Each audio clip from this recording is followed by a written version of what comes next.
அதுக்கப்புறமா என்ன பண்ணணும், கடுகு எண்ணெய் போட்டு கடுகு, உளுத்தம்பருப்பு, கடலைப்பருப்பு, அப்புறமா பெருங்காயம், அதுக்கப்புறம் முந்திரி பருப்பு எல்லாத்தையும் போட்டு இப்போ நல்லா வறுத்துட்டு இப்போ நல்லா வறுத்து வச்சு இப்போ உங்களுக்கு வெங்காயம் போடுறேன். வெங்காயம், இஞ்சி, பச்சை மிளகாய், கருவேப்பிலை இதெல்லாம் போட்டு நல்லா வதக்கிட்டு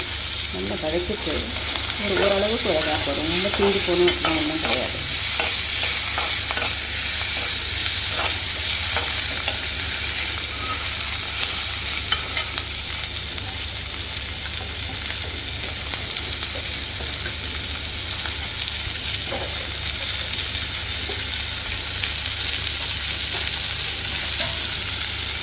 இப்போ நான் ரெடியாக உப்பு எடுத்து வச்சுருக்கேன். இது 2 கப்பு ரவை, இது வெள்ளை ரவை, அதனால் 1 கப்புக்கு 2 கப் தண்ணி ஊற்றணும். இப்போ நான் 2 கப் ரவை வச்சுருக்கேன், அதனால இது 4 கப்பு கொதிக்கிற தண்ணியை வச்சுட்டு உப்பு போட்டு வச்சுருக்கேன் அதில் கரெக்டாக.